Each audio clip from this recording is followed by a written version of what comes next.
Кытайга келгенден кийин саякатчы катары Турпанга келбей коюу туура эмес экен.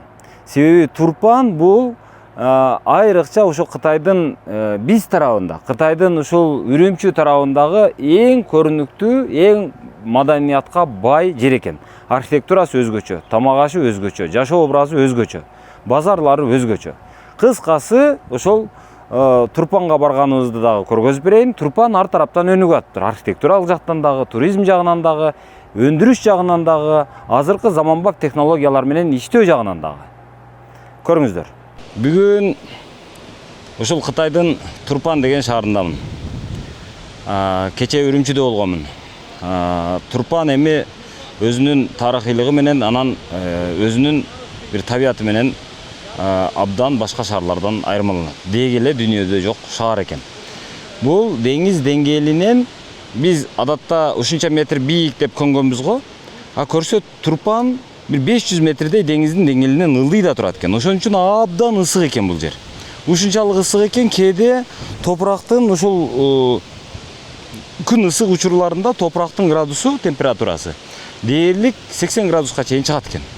Жөн учурларда жай мезгилинде 50 градус деген бул кадимкидей көрүнүш экен. Азыр бир аз жел жүрүп турат, ошон үчүн жаман эмес, жакшы.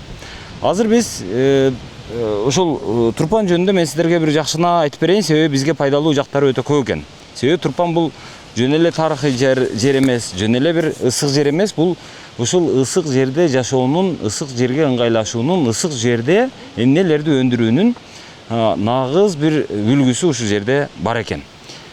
Мына архитектурасы десеңиз, архитектурасы дагы бир адамды суктандырат экен. Андан сырткары бир биз азыр Яргун деген жерине келдик. Эми архитектурасынан сырткары бул жердин чарбасы өзүнчө чоң маселе экен. Бул ушунчалык жанагы кандай десем, ушунчалык бир башкача жер экен. Көбүнчө эми бул жерде баягы уйгурлардын эски байыркы шаарлар экен. Шаар экен, анан бул жерде ошол суу аз, жаратылышы өтө ысык табияты. Ушундай болгон үчүн бул жерде жашоонун шарты өзүнчө эле бир чоң бир эмгекти, чоң бир чыгармачылыкты, чоң бир изденүүнү талап кылат экен. Эгер сиз органдарга арызданбай, президентке кайрылбай, блогерлерге жалынбай эле үй алууну кааласаңыз, анда эч экиленбей Golden House компаниясына келиңиз. Себеби Golden House'тан үй алсаңыз, курулуштун бүтүшүн саргайып күтпөйсүз, батирлеп жүрбөйсүз, сахар, давление, инфаркт болбойсуз. Ал бул деп акчасын санаганыңызча монтип бүтүрүп, дарбазасын коюп, суу, свет, газын улап, колуңузга документтин карматып коюшат. Golden House утурумдук пайдага эмес, бөлүктүүлүккө умтулат.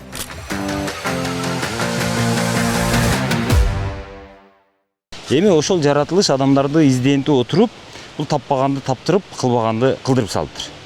Мисалы, ушул Турпан өрөөнү ошол ысыктыгынан улам, суусунун аздыгынан улам эми адамдарды эмгектентип отуруп, бул жерди ушул жүзүмдүн мекенине, анар менен жүзүмдүн мекенине айландырыптыр.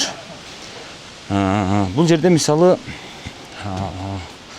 бир жылда нормадан өтө аз жаан жаайт экен. Мисалы, норма боюнча айтышат 10 нормадан ушунчалык аз экен. Мисалы, бир жылда 10-15 миллиметр гана жаан жаайт экен. Бирок ошол эле учурда бул жактан жерден көтөрүлүп, бууланып кеткен суюктуктун, суунун көлөмү 3000 миллиметр экен. Элестетсеңиздер, бул 300 эсе көп бууланып кетет экен. 300 эсе аз нерсе асмандан түшөт экен. Ушунчалык бул жерде кандай десем, асмандын бул жерге бергенине караганда бул жерден алганы көбүрөөк экен. Адатта биз баягы бир аз жамгыр жаабаса кургакчылык болуп кетти, ойдат, эми кантебиз, чөө өспөй калды, тиги бу дейбиз. Буларда таптакыр абал башка экен. Анан мени таң калтырган нерсе, ушунчалык суусу жок, ушунчалык бир абасы кургак, ушунчалык ысык жерде кантип ушундай бир жашылдыкты, кантип ушул бир мындай көркөмдүктү камсыздап атышат, ошого таң калам. Мисалы, мына караңыздар. Мына артымдагы дарактар кадимки чынар экен. Ошол чынарды ушунчалык көркөмдөп өстүрүшүптүр. мына жакта кадимки бака терек, наркы жакта кадимки тал, бака терек, мына алма сыяктуулар бар экен. Ошонун бардыгын азыр өстүрүп коюшуптур. Жанатан бери аэропорттон келип дагы көрүп келдим. Абдан ушунчалык бир кандай десем, абдан эле ушул чынар терек, чынарлар көп эгилиптир. Ушул жашылдандырууга абдан көп маани берилип атыптыр. Анан эми бул жерде жүзүмдүн жүздөгөн түрү бар дейт. Ошол жүзүм менен бул жер даңазаланат экен. Эми ошол жүзүмдөрүн кантип өстүрүп атат, кантип кургатып атат, кантип өндүрүп атат, кантип дүйнөгө таратып атат, ошону дагы көргөзөлү.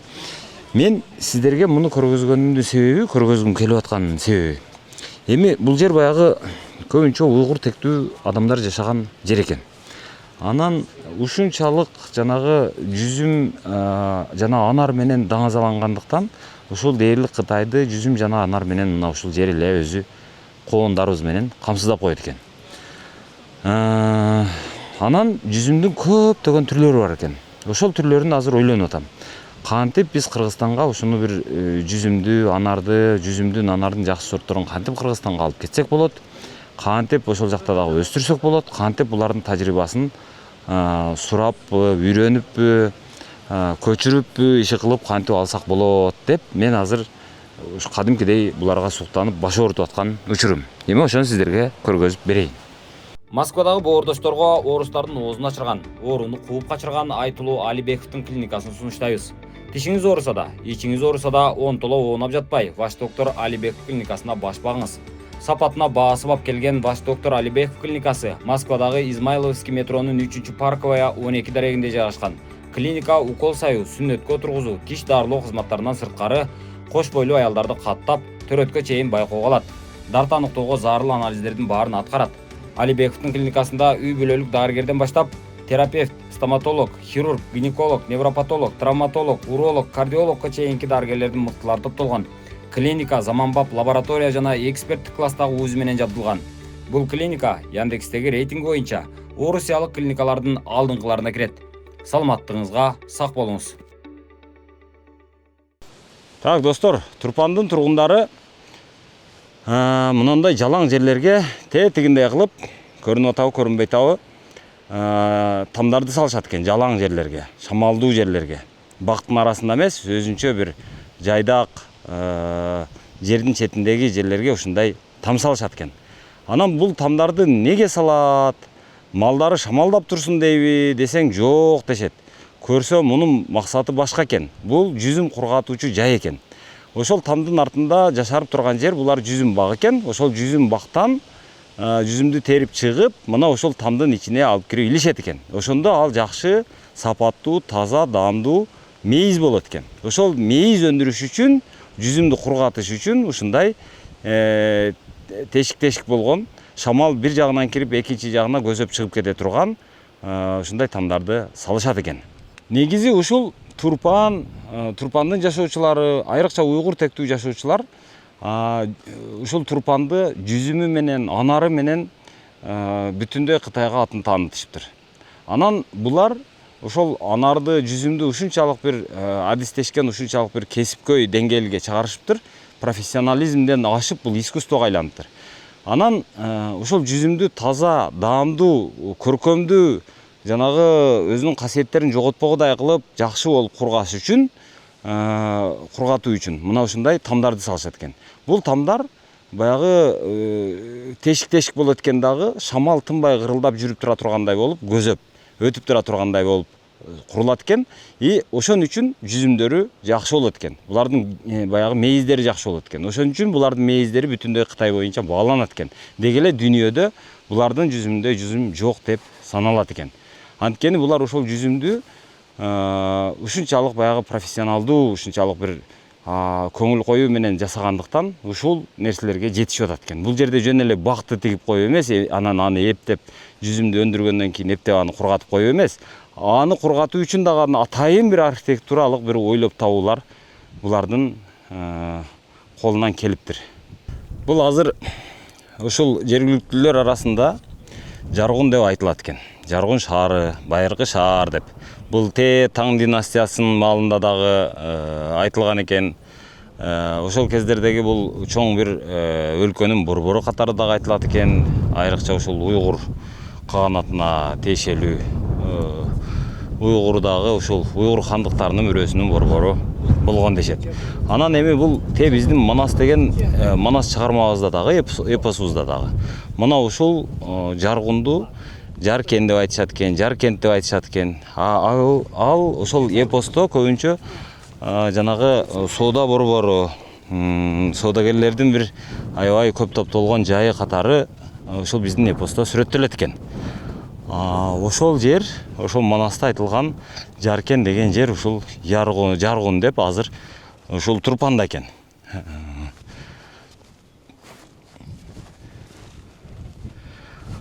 Мына ушундай шарты начар, ушунчалык жанагы табиаты катаал жайда мына ушул тарыхый эстелик катары ушул жер сакталып калыптыр азыр. Бул ушул Кытайдын, Үрүмчүнүн, Турпандын, деги эле Шыңжаң аймагынын сыймыктарынын бири экен. Мына ушул жер азыр баягы ЮНЕСКОнун дүйнөлүк мурастар тизмесине дагы киргизилиптир. Анын паспортун ылдыйга өзүнчө тагып коюп коюшуптур. Мен азыр байыркы Жаргун шаарын аралап баратам. Жаргун шаары байыркы көрүнүшү мындан башкача болсо керек, бирок эми биздин заманга, биздин доорго ушинтип жетип келиптир. Анан ушул шаарды көрүп, ушул шаардын азыркы кебетесин көрүп, адамдар тырыша берет экенбиз, кыйнала берет экенбиз, бирок акырында ушундай болуп бизден бир ошого окшогон бир жардын калдыгы, бир жар сыяктуу бир из калса калат экен, калбаса жок турбайбы деп деле ойлоп баратам. Мына ушул жер азыр Кытайдагы, ошол Кытайдын Үрүмчү районундагы ооданындагы эң негизги бир туристтик жайлардын бири болуп калыптыр, ЮНЕСКОнун тизмесине кирип. Кытай бийликтери муну ушунчалык кастарлап карашат экен. Мына ичине ушундай жолду кылыптыр. Жолдон бир кадамдагы сырт жагына чыкпашың керек деген ушундай талаптарды коюшат экен. Ар түрдүү, ар жерлерге ушинтип тыюуларды, эскертүүлөрдү жазып коюшуптур.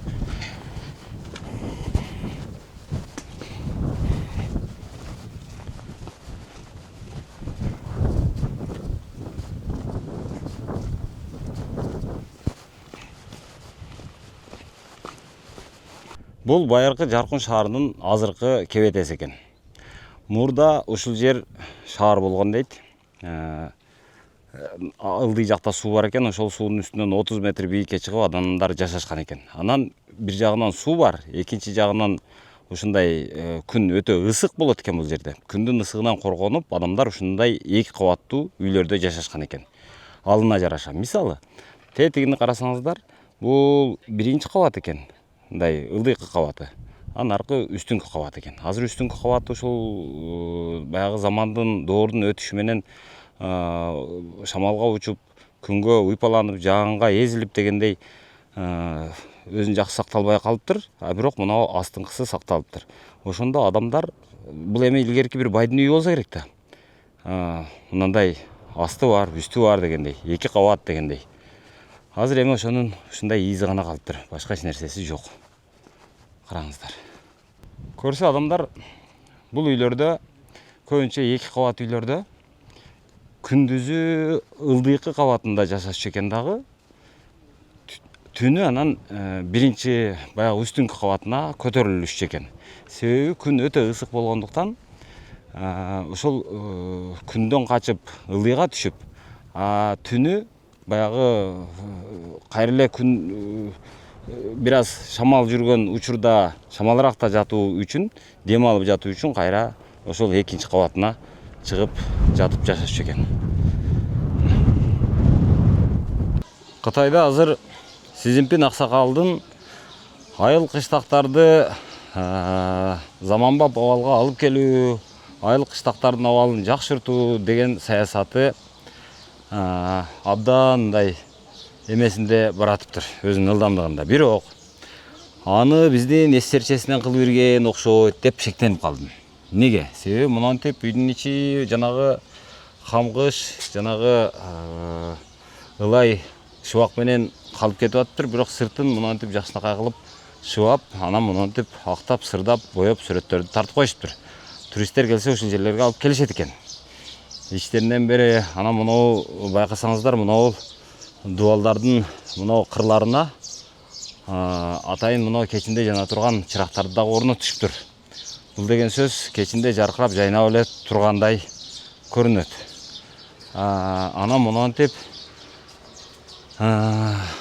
салмаспы. Ана мынантип дарактарды дагы мынантип аллас көйнөк менен өзүнчө кооздоп чыгыштыр.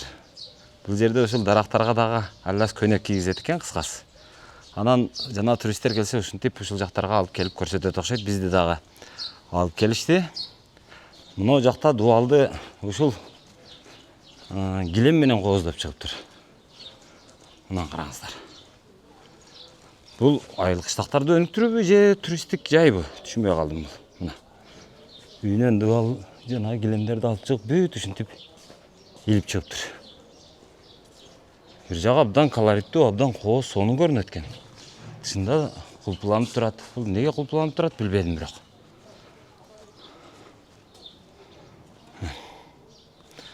Аксакалдын саясаты же ушундай бекен, мен түшүнбөй атам. Көрүңүздөр. Мунунун бардыгын аллас көйнөк менен чөргөптүр.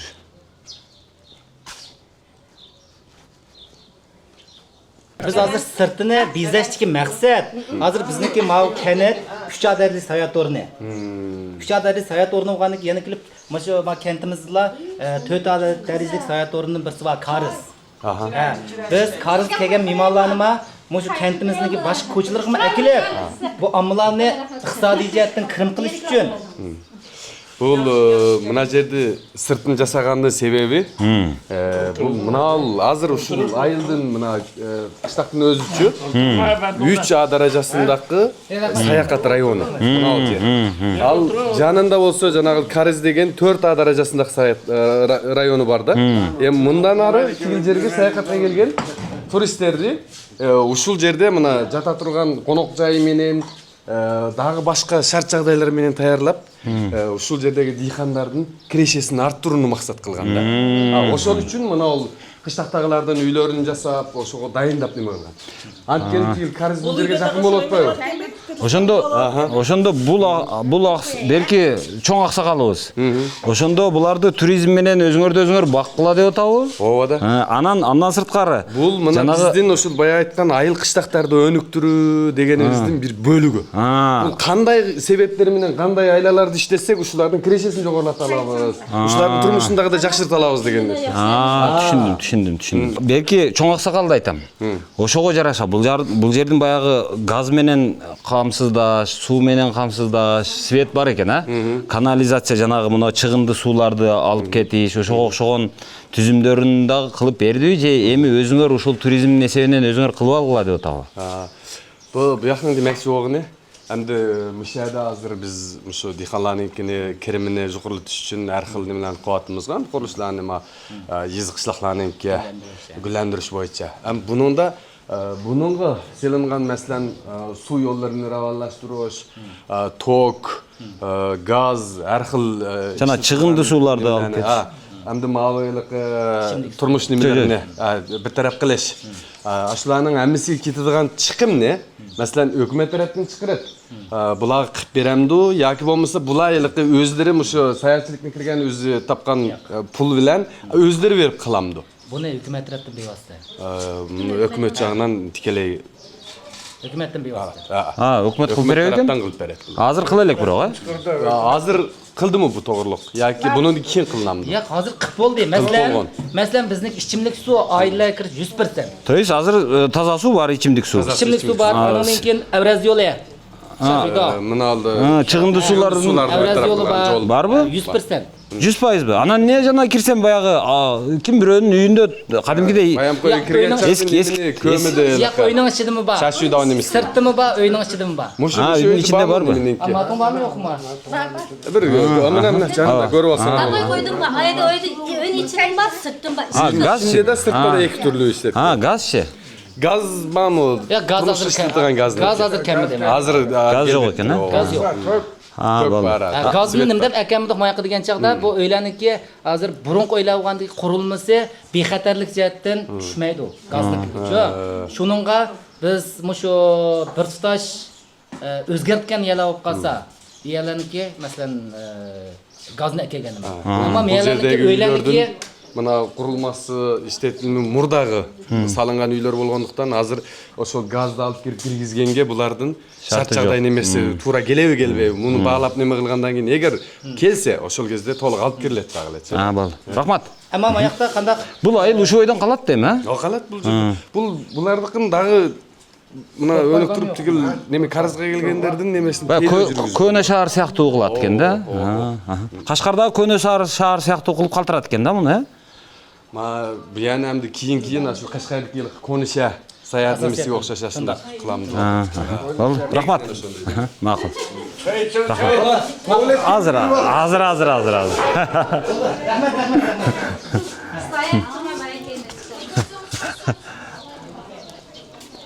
Азыр эми өздөрүнөн сурадым. Бу Сизимпин Аксакал айыл чарбаны өнүктүрүш үчүн эмне кылып атат деп десем айтып атат. Эми айыл чарбаны өнүктүрүш үчүн айыл кыштактарды өнүктүрүш үчүн. Мына ушинтип баягы туризм менен алектенүүгө элди үгүттөп атабыз. Келген коноктор келсе ошолорго жага турган мондай бир көркөм шарттарды жаратып атабыз. Анан мынау эски жанагы дубалдарды эски ушундай көөнө архитектураны, уйгур архитектурасын сактап калганга аракет кылып атабыз. Кирип көрсө болот дейт. Негизинен ушундай экен. Мына жерлердин баардыгын ошол очор бачар өзүңөрдүн тирилигиңерди кыла бергиле. Бирок туристтер келген болсо кет дебегиле. Жанагы эмеңерди чайыңарды коюп берип, үйүңөргө төшөгүңөрдү салып берип, мейманкана катардагы пайдаланып бакчасын ала бергиле деген саясат болуп атат деп түшүндүрүштү.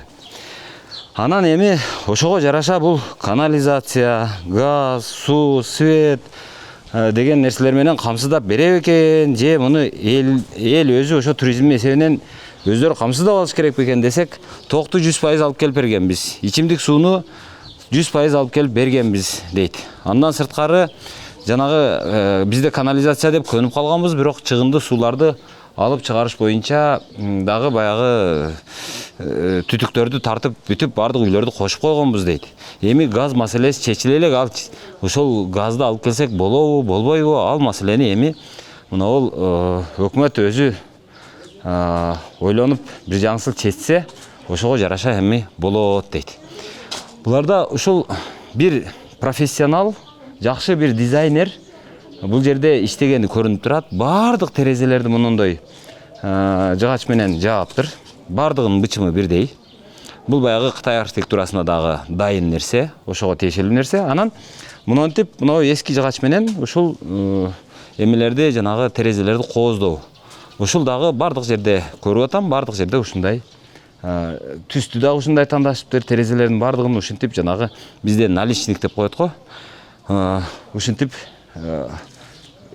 жасалгылап атышыптыр. Анан булардын ушуга көзү жетиптир, башы жетиптир. Ушул ылайдан ылай шуак менен жасалган архитектураны ушул бойдон калтырганга аракет кылып атышыптыр. Эми андан сырткары эми булар бир нерсеге көзү жетип атат ушул Кытай бийлигинин. Бул Кашкардагы дегеле Үрүмчүдөгү, Турпандагы болобу, ушул уйгур архитектурасы өзүнчө бир уникалдуулук экенин Кытай бийликтери сезиптир. Анан ошого көздөрү жетиптир. Бул акыры барып бааланарын, анан туристтер ушул жерге келип, ушуну баалап, ушул ылай шуакты баалап, ушул жерде сүрөткө түшүп калаарын билишиптир дагы. Эми үйүңөрдү өзгөртпөйсүңөр, ушул бойдон калат дегендей кылып, мынтип жанагы заманбап мындай таштан дичелектерди коюп, анан мынтип заманбапка аяк алыштырып, ушундай бир кооздуктарды, сүрөттөрдү кылып кыскасы азыр жасалгалы аткандагысы экен. Менин байкашымча бул үйлөр азыр мына дубалдарын деле көчүргөн окшойт. Көчүрүп, же болбосо сыртынан каптаганбы, иши кылып, же үстүнөн эле мына бышкан кышты уруп койгонбу. Кыскасы мына дубалдарды бийиктетип, мына уйгур архитектурасына тиешелүү мындай үйлөрдү бышкан кыш менен мындай тешик кылып, оймолоп ушуларды кылып атышыптыр. Астын ушул ылай шубак бойдон калтырып атышыптыр. Анан мынантип сүрөттөрдү тартып коюп атышыптыр. Килемди болсо кээде дубалга дагы чаптап коюп атышыптыр. Мынага окшогон арабаларды ушинтип муну дагы ушул килем жаап, кооздоп, көркөмдөп коюшуптур. Ушундай эми туугандар. Бул эми Кытайдагы туризм саясаты. Буга чейин биз мындай шаарды Үрүмчүдөн көргөнбүз. Үрүмчүнүн жанагы да базарын ушундай кылып калтырышкан. Андан сырткары Кашкарда баягы Көнө Кашкар деп, Кашкардын бир чоң айылын ошол эски архитектуралык облигин ошол бойдон сактап калтырып коюшкан. И ошол жер азыр дүйнө боюнча Кытайга келгендин бардыгы Кашкарга келип, Кашкарга келгендин бардыгы ошол Көнө Кашкарга келип, ошол жерде сүрөткө түшүп, ошол жерде жана шишкебегин жеп, ошол жердин тамак ашын татып, анан ошол жерге миллиондогон акчаларды таштап кетип атышат. Эми Кытай ошол туризмди ушинтип колго алганы жатат.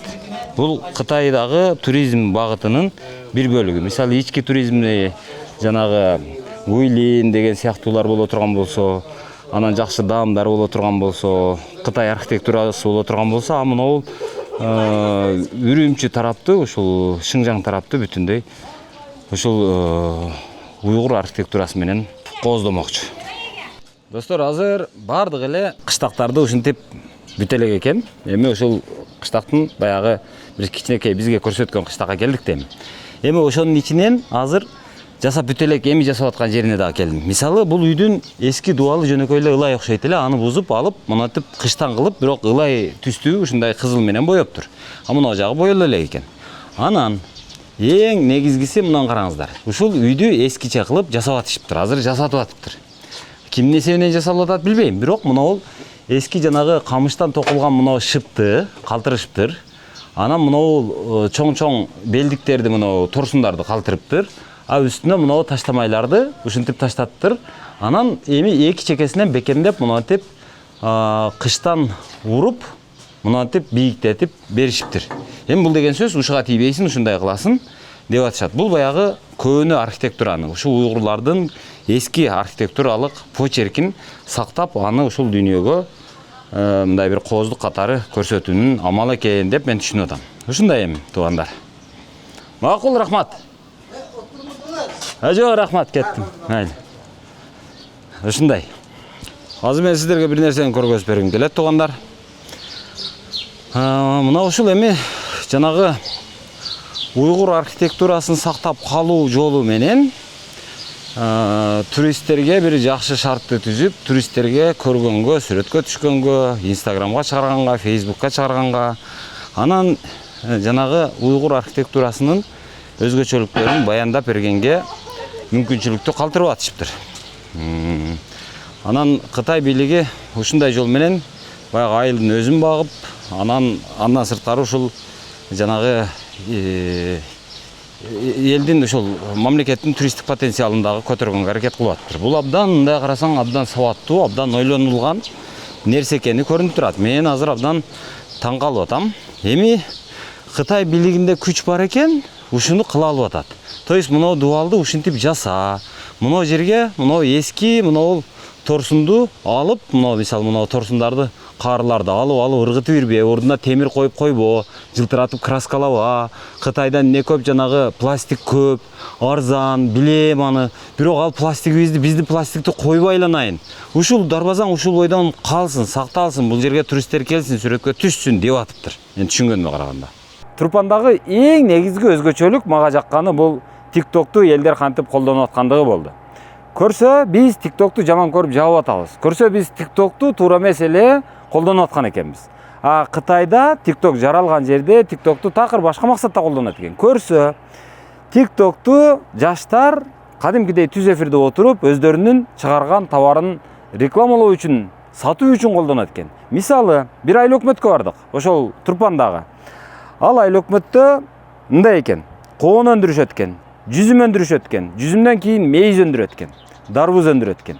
Эми анар өндүрөт экен. Мына ошол жөнөкөй эле дыйканчылык нерселерин айыл өкмөтү мындай кылыптыр. Бизге окшогон макулдаган сүйлөктөрдү өзүнчө студия кылып туруп бир помещение бөлүп бериштир, имарат. Ошонун ичинде кана бар экен. Ошол каналардын ичинде жаштар отуруп алып, ошол товарларды сатат экен. Рекламалашат экен. А ошол эле учурда айыл өкмөтү элди уюштуруп, жанагы эл өндүргөн продукцияны складка чогултат экен. И складта, кампада адамдар ошол товарларды сорттоп, тазалап, таңгактап, аны жанагы блогерлер рекламалагандан түшкөн буйрутмаларга ошолордун дарегине жөнөтүү менен алек болушат экен. То есть эл эки мындай биргелешип иштешет экен. Бирөө жарнамалайт, бирөө өндүрүп чыгарат, бирөө аны таңгактайт, бирөө сорттойт, бирөө аны эмеге жөнөтөт, жанагы буйрутмачыларга. Вот ушул нерсе азыр ал жакта мындай ишке ашып атыптыр. TikTok аларда кадимкидей экономиканы көтөрүү үчүн кызмат кылып атыптыр. А бизде TikTok жалкоолордун көңүл ачуунун, анан жанагы биз кээде айтып калабыз, мындай чектен чыккан бир контенттин булагы деп ойлойбуз. А Кытайда андай эмес экен. Сиздерге Кытайдагы заманбап сооданы көргөзүп берейин. Болгону коон сатып атышат, бирок кантип сатып атышат. Мына караңыздар. Чакан студия түзүштүр.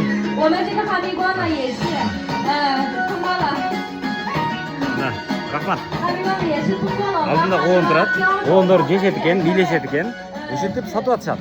А көрсөң аркы жакта ошо коонду упаковка кылышат экен. Коонду ошол азыр коон чыгыптыр. Коон эмес, азыр анделектер. Анделекте булар сатат экен, ошентип онлайн. А мына жакта коондор терилип турат. Азыр көргөзүп берем. Мына терилип турат. Эми ушул терилген коонду мынтип заказга жараша мынтип упаковкалайт экен дагы булар. Анан наркы жакта канча заказ түшө турган болсо, канча буйрутма боло турган болсо, ошолорго анан дарегине жөнөтө берет экен, акча түшө берет экен. Мына караңыздар. Баягы жерде көрдүңүздөр. Мындай экен. Кытайда мисалы бир айыл өкмөт деп коелу. Бир айыл өкмөттө мисалы бир нече продукция өндүрүлөт. Мисалы бизден окатта алма өндүрүлөт, өрүк өндүрүлөт деп коелу. Эки продукция өндүрүлөт. Мына ошол эки продукцияны сатыш керек. Кандай кылат? Айыл өкмөт мынтет экен. Ким жалкоо болсо, баягы тилинен башка эч нерсен келбей, колуңан келбейт, сүйлөгөндөн макылдап сүйлөгөндөн башка эч нерсе колуңан келбейт деп биз урушабыз го. Ошол макылдап, мага окшоп сүйлөгөндөн башка эч нерсе колунан келбегендерди студия ачып берип, жанагынтип отургузуп коет экен. Кээ-биргиси күлдүрүп сүйлөйт экен, кээ-биргиси кайгылуу сүйлөйт экен, кээ-биргиси жөндүү сүйлөйт экен. Кыскасы ар кимисинин өзүнүн көрөрманы болот экен. Айрыкча жаштардын. Анан алар жаштар кытайча жакшы сүйлөйт экен. Демек рынок чоң деген сөз. Анан эми аларга айтат экен: "Сен мынау алма менен өрүктү сатасың" дейт экен. Анан бул паланчаканын алмасы, мунун короосу жакшы, мунун короосу тоодо жайгашкан, тоонун этегинде, таза абада, тунук сууда, тунук суунун боюндагы жайгашкан алма, ошол жерде өскөн, ошону алыңыздар деп берки макилдаган мага окшогондор жанагынтип студияда отуруп сүйлөп отурушат экен. Анан шотторду жаза беришет экен. Бүтүндөй Кытай 1,5 миллиард, 2 миллиардга жакын Кытай анан ошону көрүп, көргөнү жактырса алып, акчасын булардын шотуна, айыл өкмөттүн шотуна которо берет экен. Анан дыйканы ошол өндүргөн алмасын алып келип баягы кампага таштай берет экен. Кампада жаштар отуруп алып ошону сортко бөлүп, мынантип тазалап, өзүнчө таңгактай берет экен. Мисалы мунунда азыр жүзүмдү сорттоп таңгактап атышат могу кыздар. Анан ошого жараша, заказга жараша анан таңгактап, анан жөнөтө беришет экен почта аркылуу. Анан түшкөн акчаны чоңдору анан баягы сен канча продукция таштагансың, и ошонуңду муналар сатышты, булардын акысын беребиз, башкасынын акысын беребиз да анан сатып берип, ошону бөлүштүрүп берет экен. Жакшы эмеспи? Бирок акыры заман ушуга баратат, биз дагы ошондой болот окшойбуз. Анан баягы мага окшоп сүйлөгөндөрдү макылдап, сен сүйлөгөндөн башка эч нерсеге жарабайсың дебей калат окшойсуңар. Сатып берчи айланайын деп келип калат окшойсуздар, ошондо пайдаң тийди деп. Турпанды көрдүңүздөр. Турпан бул саякаттын азыр булагы болуп атыптыр. Мурда ошол турпан мейизи менен, анары менен, коону менен, дарбузу менен эле байып келе турган болсо, жок, эми турпан мындан ары ошол туризм менен дагы, саякат менен дагы байый турган болуп калыптыр. Андан сырткары турпандын дагы бир жери бар экен.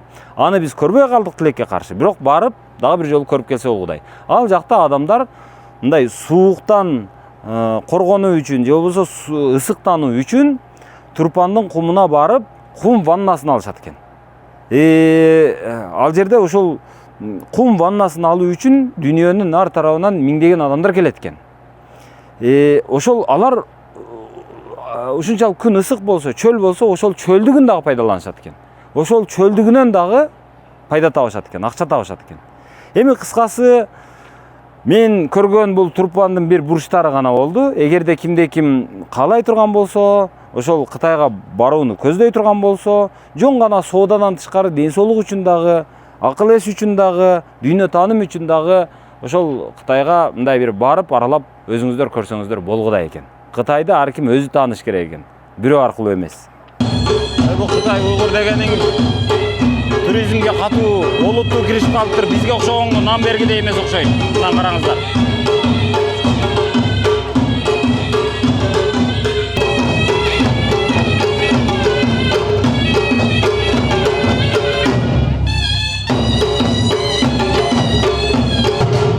Мен азыр кариз деген бир дүйнөлүк бир шедеврлердин, чудалардын, кереметтердин бирине келдим. Адам колу менен жасалган керемет экен. Мына ошол кереметтин келсеңиз көрөм деп, ачылышы ушундай музыка менен башталат экен. Кытай бул турушунда туризм жаатында оңой менен башкага нан бергидей эмес окшойт. Кытайлар азыр туризмге ушунчалык олуттуу киришип калыптыр, абдан катуу баратат. Мына окшогон жерлерин, тарыхый имараттарды сактап калууну, тарыхый архитектураны сактап калууну, тарыхый почеркти сактап калууну, тарыхый почерк менен азыркы заманбап адамдардын көзүн күйгүзүүнү үйрөнүп алыштыр. Европа жолдогон Кытай жакында. Себеби буларда көрсөтөм десе көрсөтө турган нерсеси бар экен, жөнү бар экен, архитектурасы бар экен, байлыгы бар экен, темасы бар экен. Эми бир эле азыр мисалы мен келген жер бул Кариз деп аталган ушул бир сууну алып келген бир өзөн экен. Адам колу менен жасалган. Жүздөгөн чакырым жерден Тянь-Шань тоолорунан мынау дүйнөнүн эң ысык жерине, эң суусуз жерине суу алып келип жашап атышыптыр. Эми азыр ошол Каризге барабыз эми. Ошону көргөзүп берейин.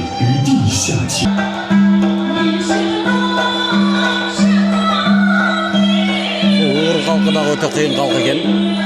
Ушинтип Кытайдын ырын уйгур көйнөк менен, уйгур инструменттери менен, уйгур музыкалык аспаптары менен уйгур кыз кытайча аткарып турганы мына жактагы кытайларды тим эле жыргатат.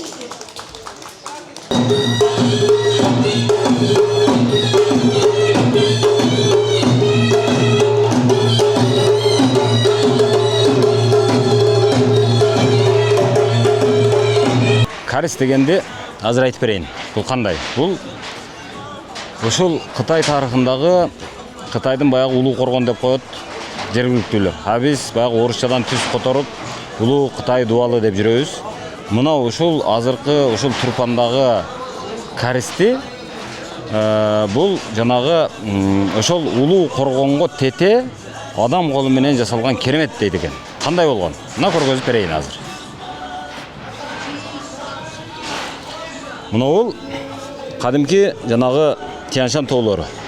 Мына ошол Тянь-Шань тоолорунун астында наркы мөңгүдөн агып, анан жердин астына синген, жердин астында өзүнчө бир канал болуп аккан эмелер бар.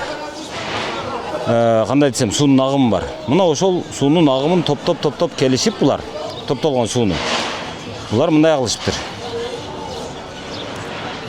Мурда 2000 жыл, мындан 2000 жылдан мурунтан баштап, хан династиясынан баштап, ошондон бери куруп келатышкан экен. Мынантип наркы жактан ушинтип каналды алып келди, анан аба чыгып турсун деп, аба алмашып турсун деп, мындай үстүнө түз жана кудук сыяктуу кылып вертикалдуу жанагы жолдорду ачышкан. Анан дагы ачып кетишкен, анан дагы мал ара-арадан ушинтип вертикалдуу жолдорду калтырып кетишкен. Эми анан кийин техника пайда болгондон кийин бул буга чейин техника пайда болгонго чейин кол менен кылган. Техника пайда болгондон кийин мынантип трактор менен каза башташкан. Монантип арасында ат эшек менен дагы каза башташкан. Арасында монантип жанагы эме менен дагы каза башташкан, мына аркан менен дагы. Анан монантип жөн эле мындай бир таяктар тургузуп алып, ошону менен дагы казып аракет кылышкан. Кыскасы монантип ат менен, эшек менен, кол менен, өгүз менен иши кылып казып отурушуп, анан монантип ушул Турпанга алып келишкен. Бул эми өтө бир 1000 чакырымдан алыс дейби, ушундай өтө узак жерден алып келиптир. Анан ушинтип муну Турпанга алып келет. Анан Турпан монантип көгөрүп, жайнап, жадырап жашап калды деп азыр мына дубалга ошол көргөзүлгөндөгүсү экен. Азыр эми ошол тарыхый жайдын көрүнүшүн көрөлү деп келдик. Бул азыр музейге айланып калыптыр. Азыр дагы кээ бир жеринде колдонулат экен. Негизинен алганда Кытай боюнча ушундай жол менен курулган каналдардын жалпы узундугу 5000 чакырымды түзөт экен. Мына. Ушул сууну алып келем деп, ошо хан династиясынан бери Кытай бийлиги, Кытай эли аракет кылып атат. Кылып келген дейт. Мына. Так, азыр бул ушул Каристин ички көрүнүшү экен. Анан жалпы мындай демонстрациялык нерселер коюлуптур. Мисалы мына Тянь-Шань тоолорунан ошол казып келишкен, монантип ар жерден казып келишкен. Келип анан алып келип, монантип ошол ойдунга, ошол Турпанга алып келишкен. Анан Турпан монантип көгөрүп калды деген сөз. Достор, Кариз дегенде азыр мен сиздерге жөнөкөй жол менен ушул моделдин негизинде түшүндүрүп берейин. Бул жана айткандай Кытайдагы ошол улуу Кытай коргону сыяктуу эле адам колу менен жасалган кереметтердин бири деп эсептелет экен. Эмне үчүн?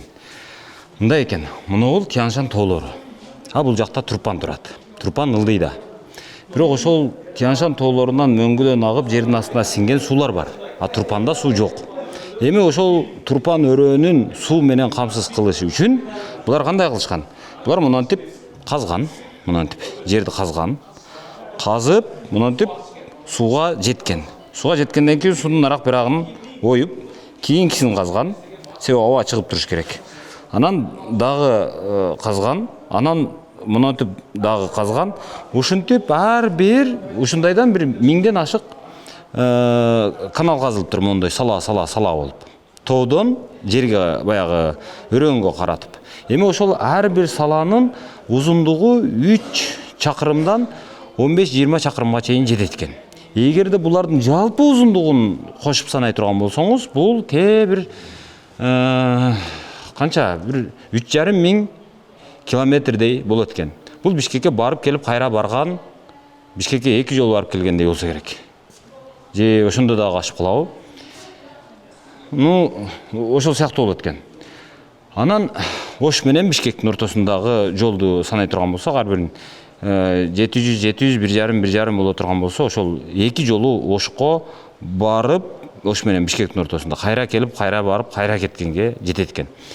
Эми ушуну адам колу менен жасалган кереметтердин бири деп эсептешет экен. Ушинтип моделди куруп коюшуптур. Эл эми ошентип жатып ушу жерде тирилик кылган экен. Азыр дагы булардын көпчүлүгү суу солуп, иштелбей, колдонбой калыптыр. Бирок азыркы күнгө чейин ушу 400 чамалуусу азырга чейин суу алып келет экен айылга. Азырга чейин эл ушудан суу ичет экен. Азыр эми баягы Кытай өкмөтү жанагы акчасы көбөйүп, жанагы турбалар менен, жаңы технологиялар менен суу алып келбеп калбадыбы? Бирок эскилери дагы деле колдонулат экен. Эми муну кантип колдонгон десеңиз, мунуга окшогон күрөк экен. Мына. Ушуну мынтип белине тагат экен. Жерди сүзөт экен. Анан ушинтип жерди сүзүп атып курсагы менен. Ушинтип атып акыры баягы оюп, топтолгон топуракты челекке же капка салып алып, аны эшек менен тарттырып чыгарып, ушинтип аты анан кийин ошол эл өзүн өзү суу менен камсыз кылган экен. Бул эми адам колу менен жасалган кереметтердин бири экен.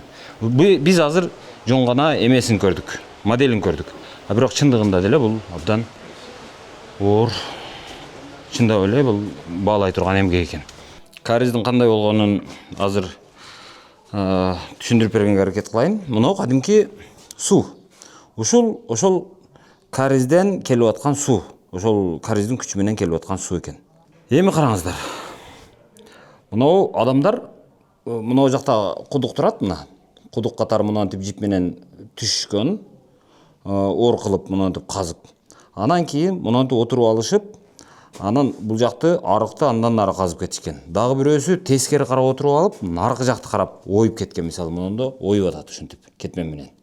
Анан утуруп чыккан топуракты uzatып отуруп жердин бетине чыгарышкандагы ушинтип анан арык жасашкан. Бул эми арыкты биз азыр чоңураак арык, кичинекейди арык дейбиз, чоңуракты канал дейбиз, өзөн дебей жүрөбүз, бирок эми мындай алганда жер астындагы өзөн экен бул.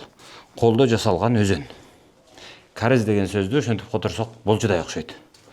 Муну эми азыр мынау азыр келип аткан суу чындап эле ушул карезден келип аткан суу экен. Чындап эле баягы Тянь-Шаньдан ошо тоодон түшкөн суу экен. Бирок азыр муну модель кылып ушинтип жасап коюшуптур, бирок суу оригинал дейт. Муну модель кылып элге көрсөткөнгө ушинтип жасап койгонбуз деп түшүндүрүп атышат.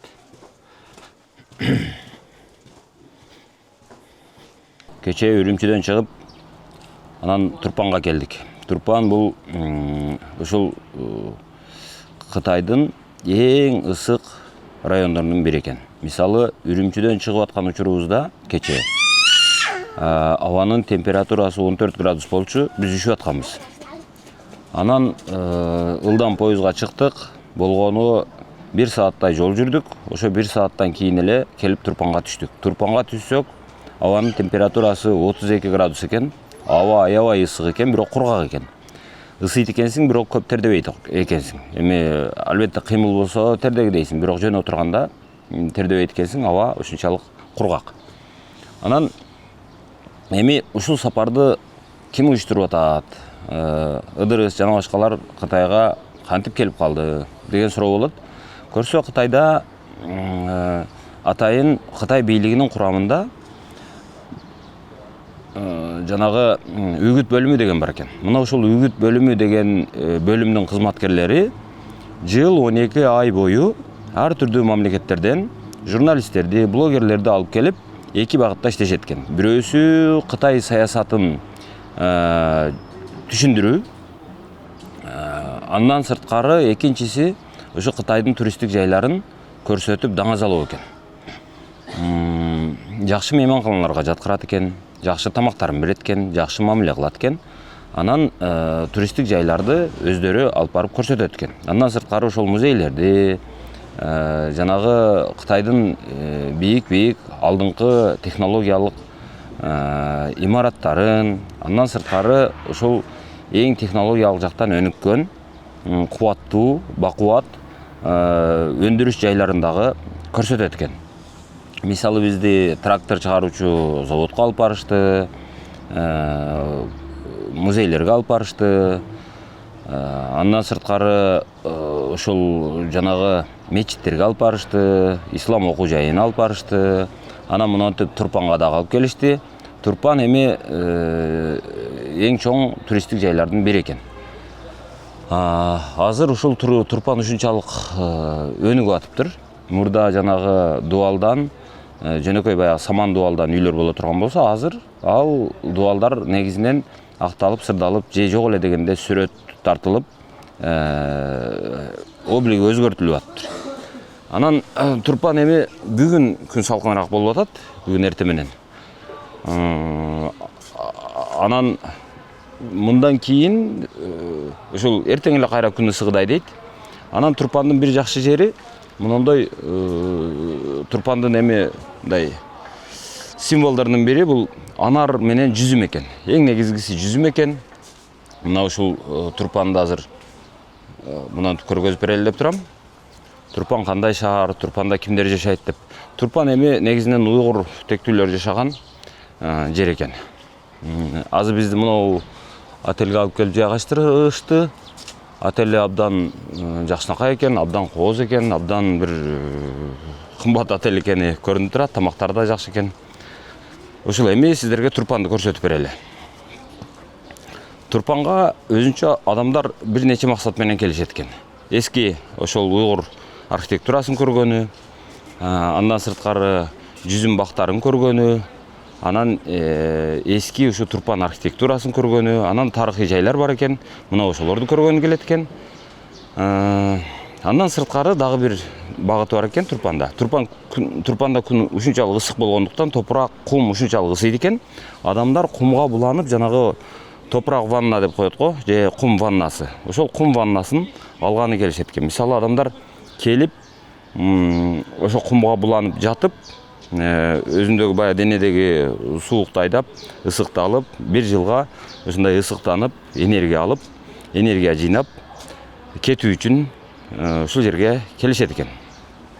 Бул дагы туристтик бир багыттардын бири экен. Ушундай. Биз азыр эми кумга барган жокпуз. Ал программада жок окшойт, а бирок андан башка эмелерин жанагы кандай десем, андан башка ушул тарыхый жайларын көргөн турабыз буюрса. Кеттик. Кытайдын эле эмес, дүйнөдөгү эң ысык жерлердин бири болгон бул Турпан деген жер экен. Бул Кытайдын ичинде экен. Ал деңиз деңгээлинен биз ушунча метр бийик деп кайсы бир жерлерди сүрөттөп көнгөнбүз го. Ал жерде тескерисинче деңиз деңгээлинен 500 метрдей ылдыйда жайгашкан жер экен. Күн ысыган учурда ал жерде абанын температурасы 50 градуска чыгат экен. Жердеги топурактын градусу 80 градуска чейин чыгат экен. Жумуртка койсоң кадимкидей бышып калат дейт бир заматта. Эми ошол жерге бардык. Ал жерде дагы адам жашайт экен. Көрүңүздөр. Достор, мен Турпандагы ошол туюк деп аталган дагы бир жайга келдик. Тарыхый жай экен, 2000 жылдык тарыхы бар дейт. Анан бул жерде ошол буддизм менен исламдын кесилишкен, ошол экөөнүн мындай бир айкалышкан, байланышкан жер экен. Бул жанагы улуу тоолор деп коет. Ушул улуу оттуу тоолор деп коет экен. Ушул оттуу тоолордун арасында жайгашкан өзүнчө бир оазис экен. Себеби айланасы бардыгы чөл, кып-кызыл ушул кургак жер экен. Анан мына артыбыздагы тоону оттуу тоолор деп коет экен. Себеби азыр бүгүн күн бүркөлүп турат. Күн ачык кезинде бул жер абдан ысыйт экен. Жумуртканы койсоң өзүнөн өзү ысып калат дейт. 70 градуска чейин жетет экен. Анан эми ушул жерде ушундай бир жанагы кече айткан жанагы кариз деп коет. Ошол кариз менен суу келгендиктен ушул жердеги жер ушул көгөрүп, жашылданып, баягы бак-шак эккенге ыңгайлуу болуп калган экен. Ошодон улам эл туруп калган окшойт.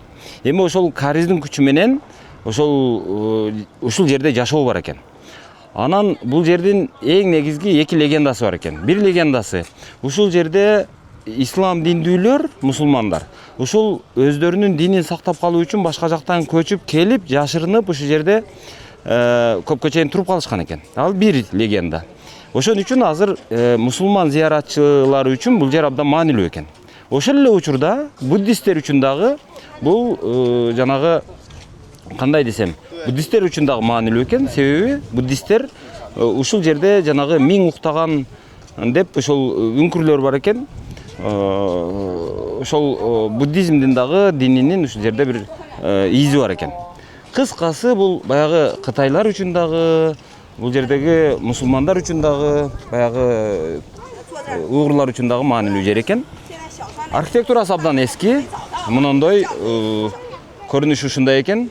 Азыр бир киребеш дарбазасына кирип атабыз азыр. Анан кирип карасаңыз, мындай бир бастырмалар, ушундай чоң дарбазалар. Анан бул жерде ушундай соода жай экен, туристтер үчүн абдан жакшынакай жагымдуу шарттар түзүп коюптур. Мындай ылай шыбак, мындай чоң-чоң торсундар, карылар. Анан эң негизгиси мага жакканы мындай болуп атат. Мисалы, илгери мен ушуларды бизде Кыргызстандан дагы көрүп калдым эле.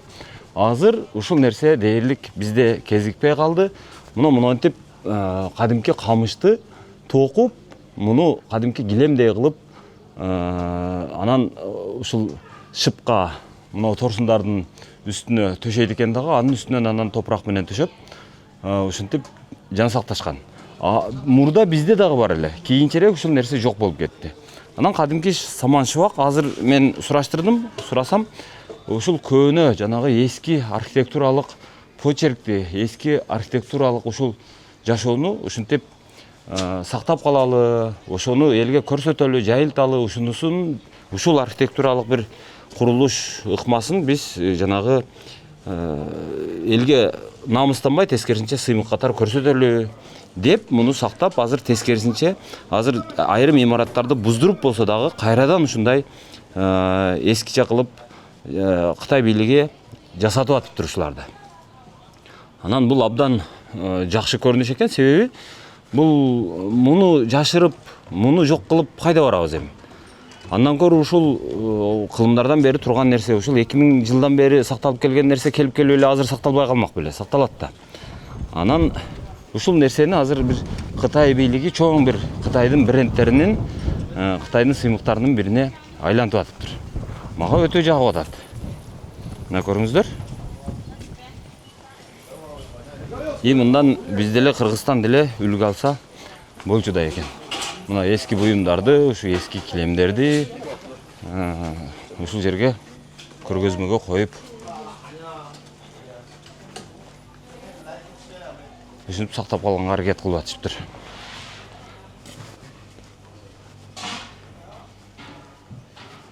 Өзүңүздөр көрүңүздөр. Анан дагы бир өзгөчөлүк мынаны караңыздар.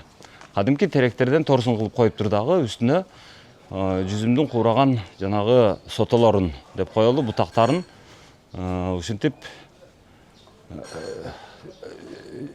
жанагы шыпка тизип чыгышат экен.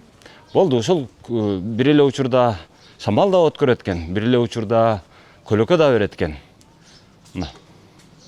Бул жакта эми жамгыр жок, жаан чачын аз өтө болгондон анча-мынча шамал болот экен. Анан ушинтип кум көтөрүлүп, асман бозоруп туруп калган учурлар болот экен. Ошол абдан жакшы экен. Сая болот экен, көлөкө болот экен, салкын болот экен, кооз да болот экен. Мына караңыздар. Бул базар окшойт. Ушул айылдын бая туристтер үчүн курулган чакан базар окшойт бул. Кытайдагы уйгурлардын жашоосун болжолдуу түрдө мынантип элестетсе болгудай экен. Мына жакта чоң үй турат. Бул жагында багы турат. Бактын ичи мындай болот экен. Бактын үстүнөн көрүнүшү жүзүм бак, жүзүмдүн астындагы мына торсундар, ушу торсунга байланган жүзүм, астында тетигиндей сөрүлөр турат экен. Ушу сөрүдө отуруп, көк чайдан ичип, анан жүзүмдү терип коюп, жашаган, жайбаракат жашаган уйгурлардын жашоосу орточо ушундай болот экен. Наркы жактары эми бул дүйнөдөгү эң ысык жерлер өзү. Мына ол арттагы тоону ошол оттуу тоолор деп коюшат экен. Себеби оттун жылуулугу, ушул жердеги абанын жылуулугу 70 градуска чейин жетет экен. Бирок ошол жерде, ошол 70 градуска чыккан тоонун этегинде мына ушундай оазис жапжашыл бак болот экен. Мына караңыздар. Адам баласы ушундай кыйын келет экен. Ушундай жерде жашоону уюштура алат экен.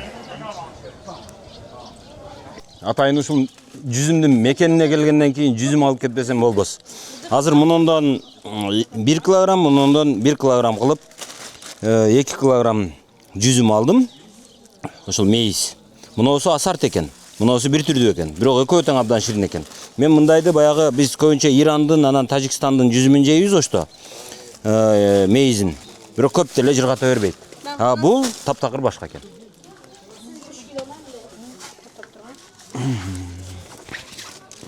Кытай бийлиги азыр ушинтип жүзүм саткан элдерге, мейиз саткан элдерге туристтерди чакырып келип берип, анан аларга кардар таап берип атыптыр. Так.